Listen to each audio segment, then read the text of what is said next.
بسم اللہ الرحمن الرحیم. السلام علیکم. میں ہوں ڈاکٹر ثانیہ چودھری اور آپ دیکھ رہے ہیں میرا یوٹیوب چینل. آج ہم ایک نئی منی سیریز لے کر آ رہے ہیں اپنے ویورز کے لیے, اور اس کی ویورشپ دونوں جو ہے from the point of view of parents as well as students جو ہائر اسٹڈیز پرسو کرنے جا رہے ہوں, جو اپنے اسکول کے لیول میں ایک تیاری ریگولر کئی سال اس میں مبتلا رہتے ہیں اور اس کی ایک جد و جہد کر رہے ہوتے ہیں. ان کے پاس اکثر و بیشتر کوئی ڈائریکشن نہیں ہوتی, کوئی انسپریشن نہیں ہوتی, اور بہت سے لوگ کمرشل لیول پر یہ گائیڈنس اور یہ انسپریشن تو میں نہیں کہوں گی, لیکن یہ گائیڈنس ڈیفینیٹلی پرووائڈ کرتے ہیں. لیکن جب چیزیں کمرشل لیول پر آتی ہیں تو ضروری نہیں کہ وہی فارمولا ہر کسی کو جو ہے سوٹ کر جائے.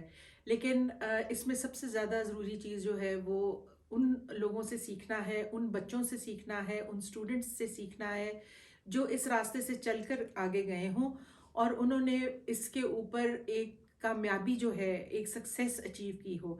آج ہم آپ کے ساتھ ایک ایسے ہی اسٹوڈنٹ ہیں, ان کے ساتھ گفتگو کریں گے, اور ان کے ہم بڑے مشکور ہیں. وہ آج ہمارے ساتھ اپنی مصروفیات میں سے ٹائم نکال کر ہمارے ساتھ اس گفتگو میں شامل ہوئی ہیں, اور ان کا نام اور انٹروڈکشن جو ہے وہ میں ان سے ریکویسٹ کروں گی کہ یہ خود ہی بتائیں, اور اب دیکھیں ہم آج ان سے کیا سیکھ سکتے ہیں. جی, آپ پہلے تو ہمیں اپنا نام بتائیں. السلام علیکم. وعلیکم السلام. My name is Noor Nazir and I am 18 years old and I am currently in the last year of my A-levels. اچھا, اور لاہور میں پڑھ رہی ہیں آپ؟ Yeah. اچھا, زبردست. اور آگے آپ کیا پرسو کر رہی ہیں, کیا آپ کا فوکس ہے, کیا پریپریشن, آپ کا ایگزام ہونے والا ہے اس ایئر جو جس کے بعد آپ یونیورسٹی لیول میں داخل ہو جائیں گی, تو آپ ہمارے ویورز کو یہ بتاؤ کہ آپ کیا ذہن میں ٹارگیٹ کیا ہے, آبجیکٹو کیا ہے آپ کا؟ ابھی تو I'm applying for universities abroad, like mainly in the United States. So right now I'm focusing on those applications and I also have my A-level CIs in May, June. So those are the two objective main aims that I have right now that I'm working towards.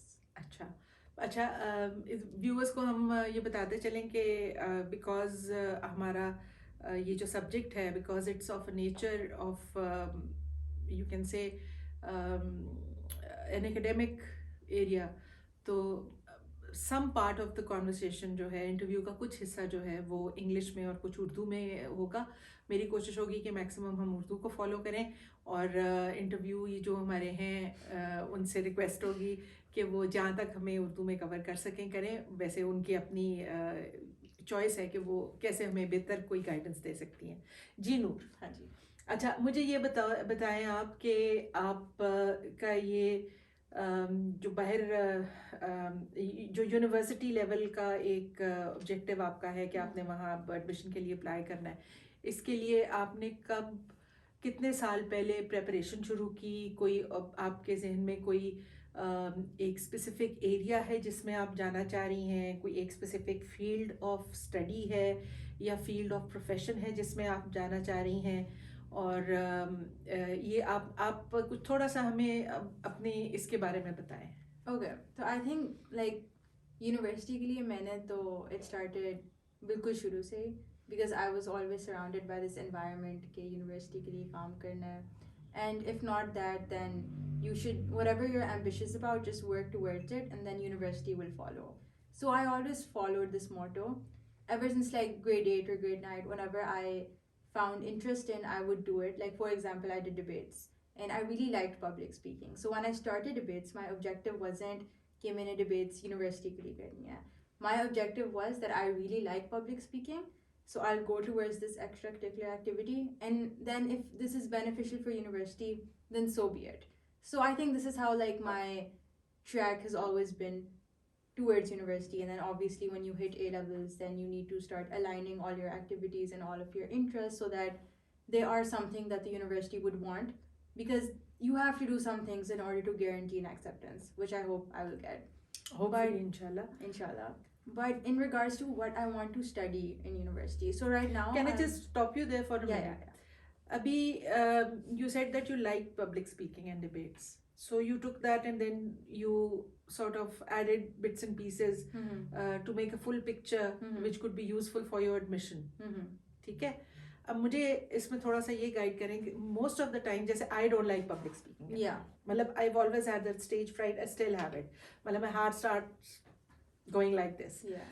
And in spite of taking training in public speaking abroad and everything, that is something I have not been able to overcome as of yet. अब मुझे आप ये बताओ कि there I presume there majority of the people are like that.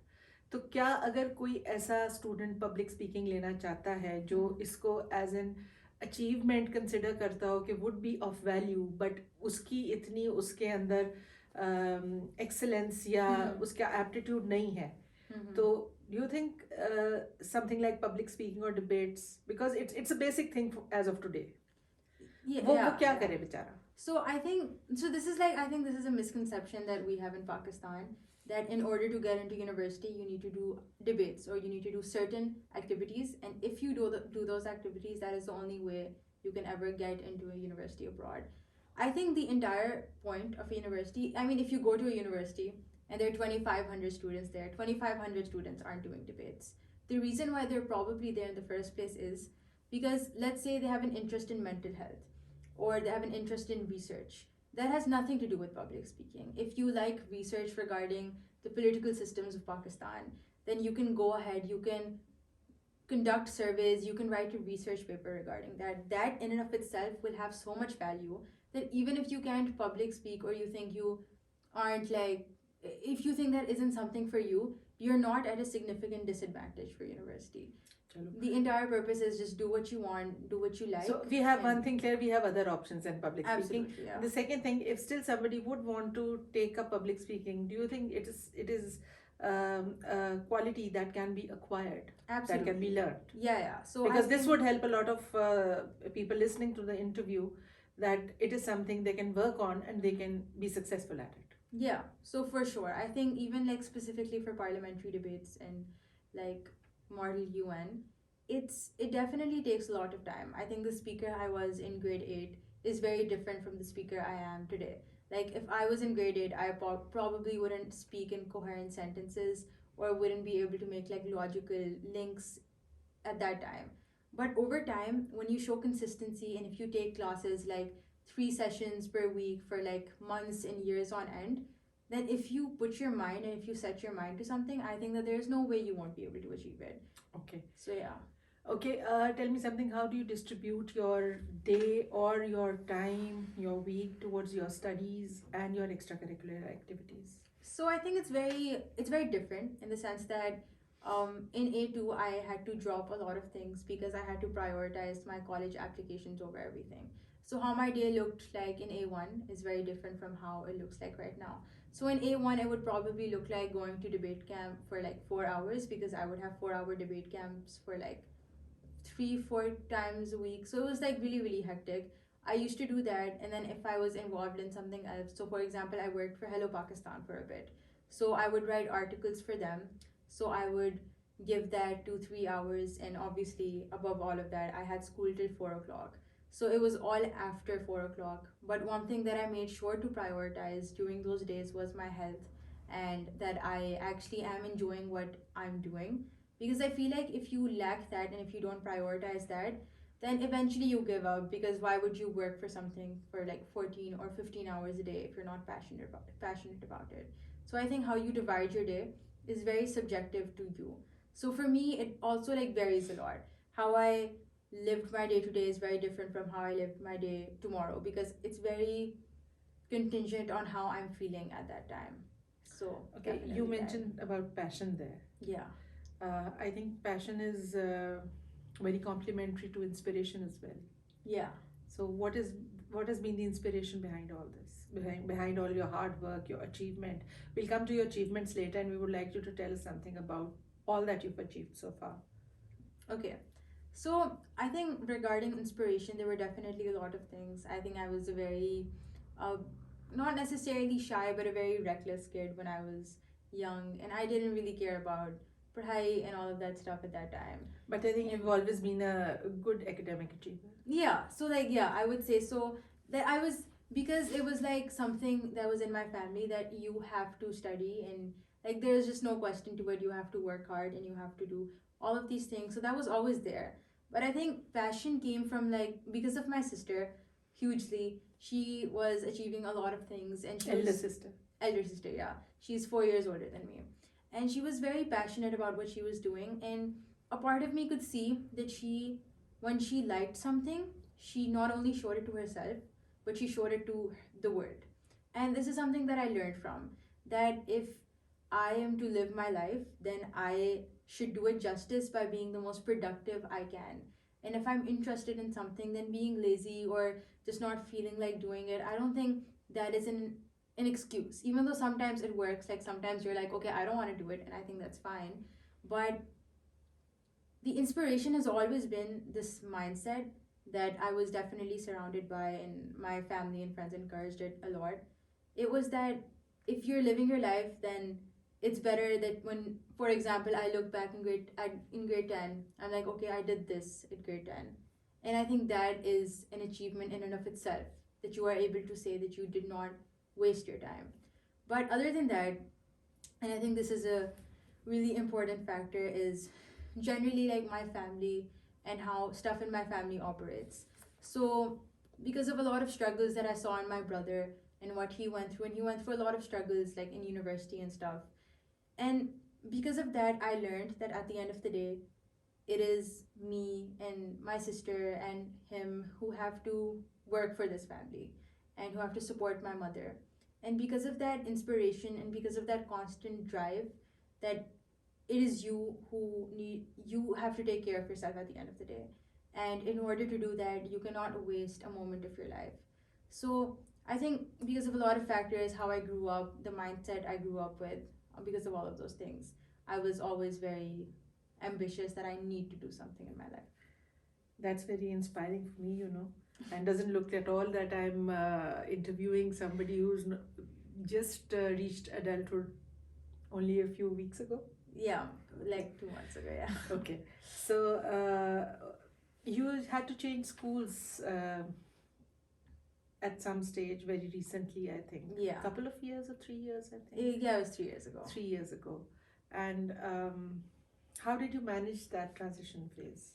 So for me, it was like, um, if you consider its tangibility, it wasn't that difficult because a lot of my teachers and a lot of my friends were also going to the new school that I shifted to. Okay. So in regards to faculty members and just my friends, it was a pretty easy transition. But I think in regards to what I was able to achieve at this new school was vastly different. So the reason why I wanted to shift here was because I thought the amount of opportunities I can get to do what I want, and it's the same thing to instill whatever passion I have into actual tangible outcomes and like societies, organizations, or anything like that. In order to do that, I was like, okay, I need to go to the school.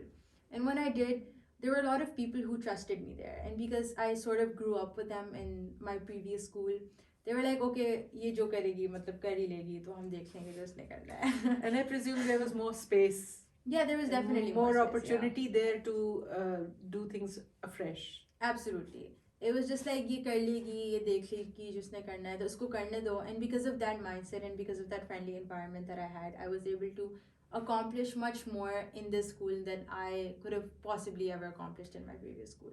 What would you like to say about the family support and guidance that you've had all along your hard work life? So I think it goes two ways, right? So I think at one point it was very pressurizing, and it was like there was a pathway that was paved for me that I have to go to an Ivy League university or I have to go to Harvard or Stanford or anything like that.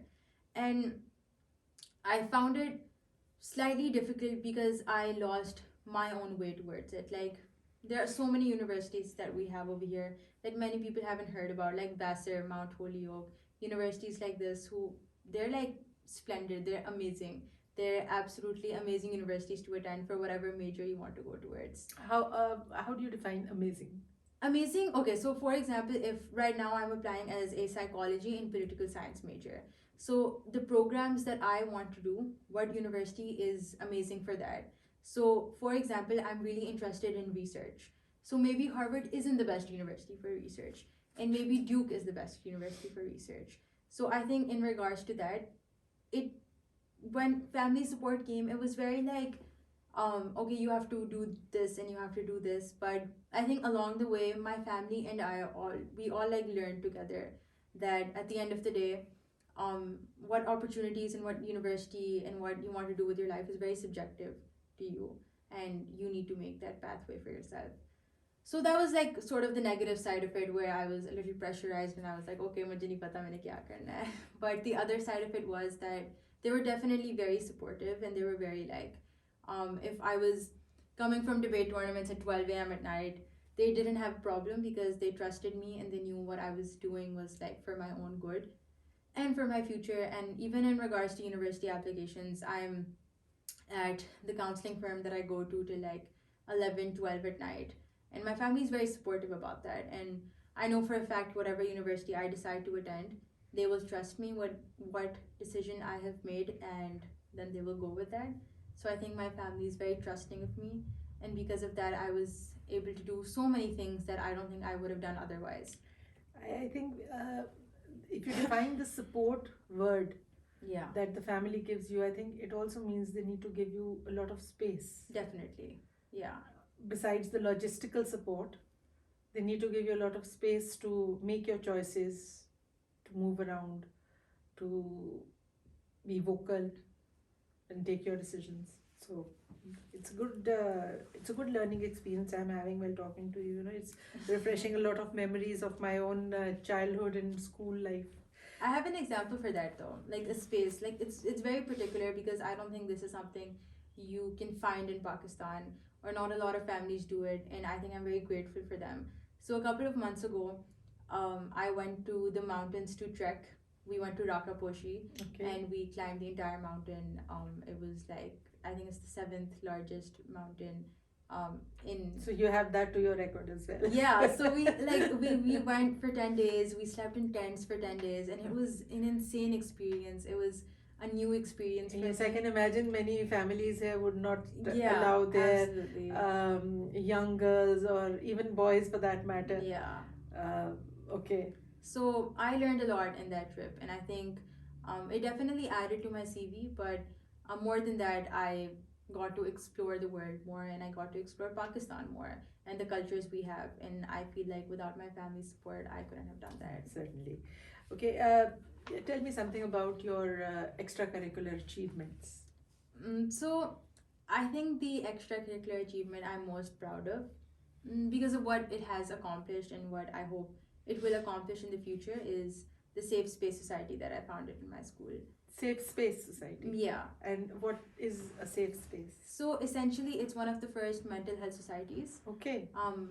Of Pakistan, and it's like a high school mental health society. And it's a first mental health society, regardless of whether it's for school children or elders. There is no other mental health society in Pakistan. No. So it's like a high school mental health. It's a high school. Yeah, so it's specific to like school students. But I wouldn't be surprised if it's even the first mental health society in Pakistan, because a lot of people don't take mental health very positively. Yeah, I agree with you. Hopefully, we will get to that point there. Yeah. Okay, so what is this society about? So this society essentially focuses on the mental health of students, and we do a lot of things for that. We conduct seminars with certified psychologists or therapists. They come to our school and then they give talks regarding things like mental health illnesses and what students should be aware of. And other than that, which is I think like the sweetest thing this society does, is we conduct activities. So these are like weekly or bi-weekly activities where a couple of students in the school, we all gather, and sometimes we would like write anonymous chits of something of our happiest memory. Okay. Or something we never wanted to tell anyone. Mm-hmm. And then we would read them out loud, so it was a way to vent to each other without anyone like knowing it's us. Okay. So it was a safe space within the school, so it was a literal safe space within the school. Okay. Where we know that school can get really hectic and that school can become a toxic environment. Yes. To some extent. It's a huge pressure these days. For sure. So it always has been, but with the increasing level of competitiveness for admissions and for higher grades. Absolutely. Definitely the pressure is mounting all the time. Absolutely. And I think for that very reason, I found it really, really important that we take a step back and like even though I do debates, I think the entire society is contingent on competing with another team and defeating another team. This entire society is contingent on making other people happy or finding comfort in each other. And where did you get this idea? So if I'm being honest, I was in grade 11 and I was on video call with my sister. And I was like, I really want to do something at ISL. I think because they're letting us do whatever we want and they're opening 1,000 opportunities for me, I should take advantage of that. And at that time, I was very, very passionate about mental health and that entire topic. And even though it's like very stigmatic in Pakistan, it was something I was just personally very attached to and personally I found really, really fun, if I'm being honest. So because of that, I was talking to her, and then she was like, "Mental Health Society."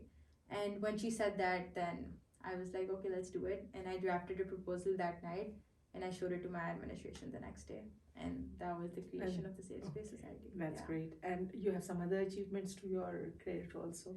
So there's some research that I conducted. It was regarding psychology and political science, and it was with a professor, and I'm still in the process of conducting this. So essentially it's based on Pakistan's legislative framework and its contribution to the rise of mental health disorders. So how we and what our government essentially does for mental health, um, and how we can possibly make that more effective. So a lot of it is comparing like developing and developed countries and how our government can be better and how our political parties can amend their manifestos in order to shed some light on mental health as a whole. That's very far-fetched thinking. Okay. Yeah. Any message you would like to give to your same age group, colleagues, friends, other people, children, young girls, boys? I think something that I've always, and I'm still learning this, and I think it's really, really important that we all focus on this, is that regardless of everything, regardless of universities, regardless of whether you get that A star or A, what's most important is that you are doing what you love and that you are doing that effectively and that you are being productive while you do so. And I think the entire definition of being productive is also very subjective, and I can be productive if I'm playing the guitar, someone else can be productive if they're studying. So as long as you are doing what you love and as long as you are um, not pressured by what society is saying or what society defines happiness to be, I think you're good to go and you don't have anything to worry about. Okay. I think we've taken a lot of your time, and I think you're tired of telling us a lot about you right now. So, this has really been a very enjoyable sitting with you, sharing a lot of good things, good views, positivity about life, about inspiration, about ambition. And I wish you all the success in your life. So much.